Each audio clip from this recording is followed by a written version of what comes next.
I said last week, I'm looking at you, and I'm looking at you all now.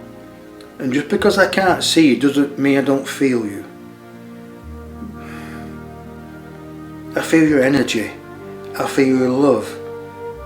I feel your expansion, and I feel you're all searching for that knowledge that it's not beyond you, it's inside you, it's within you. And all one has got to do, ladies and gentlemen, is go within. I know it's an old saying, and I know people probably get fed up of listening saying go within. If you don't go within, you'll go without. And it's absolutely true. There's many times I've gone without because I've not gone within that day. And the following day I've gone within before I've really started my daily whatever you do during the day. And I've sat in meditation. And I tell you what, folks, it does make a difference. It's like the blindfold is taken off you.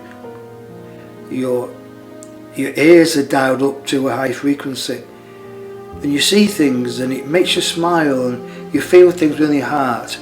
And there's some things, or some instances or places that you'd want to speak out against somebody, not against, but maybe say something that on reflection you think really shouldn't have said that. Well, this stops you doing it. When you go within, it's kind of, you're setting the precedent for that day. And when you set the precedent for that day, nothing really seems to matter, because there's an underlying river of thought. It's an ocean of thought, to be honest with you. That life is temporary. It is so temporary. So why should we become upset with our brothers and sisters? Maybe if they're trying to kill you, that's different. Maybe you cross them off your Christmas card list if they're trying to kill you. Or you know what I mean, just trying to make light of it. So sometimes one has got to be a little bit like frustrated by the way they are acting and thinking. But then you realise if they knew better, they would do better. But you know better. So we don't inflame the situation. We don't inflame it with our contribution, which probably might be negative at that point. But something within us says retreat, give that person the time, and then when it's time, go in with a word, with a gesture, with a thought, with a feeling. And that gesture, thought and feeling might just make their day a lot better day.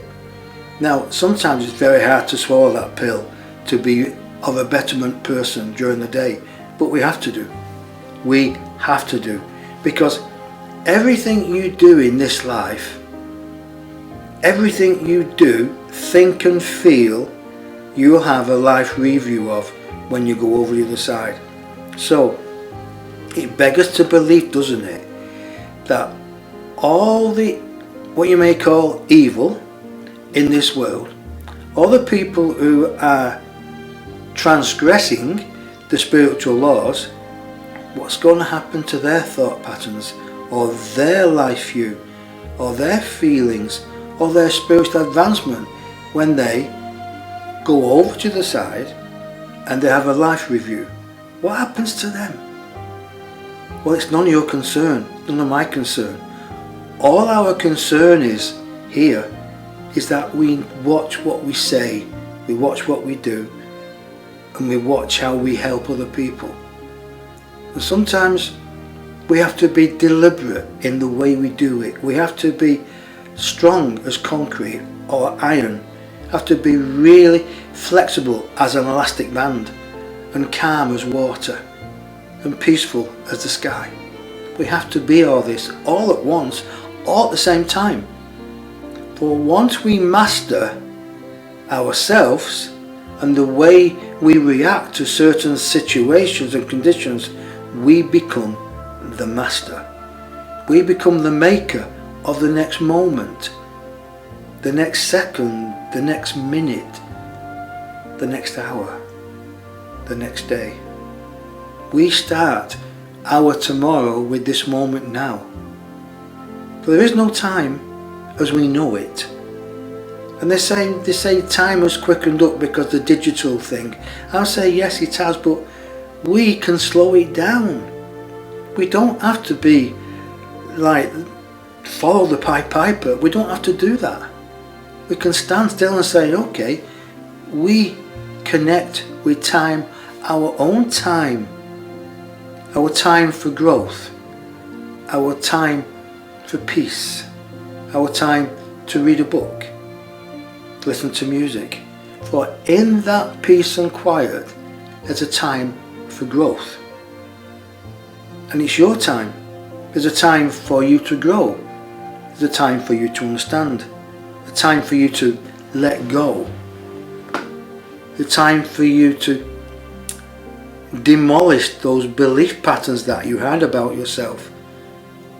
Those belief patterns which you thought, you're not worth it. You're not worth it. How many times has your thought pattern said this? Your ego jumped onto the wall and waved a red flag at you and said, you're not worth it. You can't do that. Well, of course you can, ladies and gentlemen. Of course you can. For the ego is only body identified. Your soul, your spirit, that's the king. That is not body identified. That doesn't come from your body. Your soul and your spirit rests within the body at this moment. Only at this moment, and it's done countless times when you've reincarnated before, and you will do after.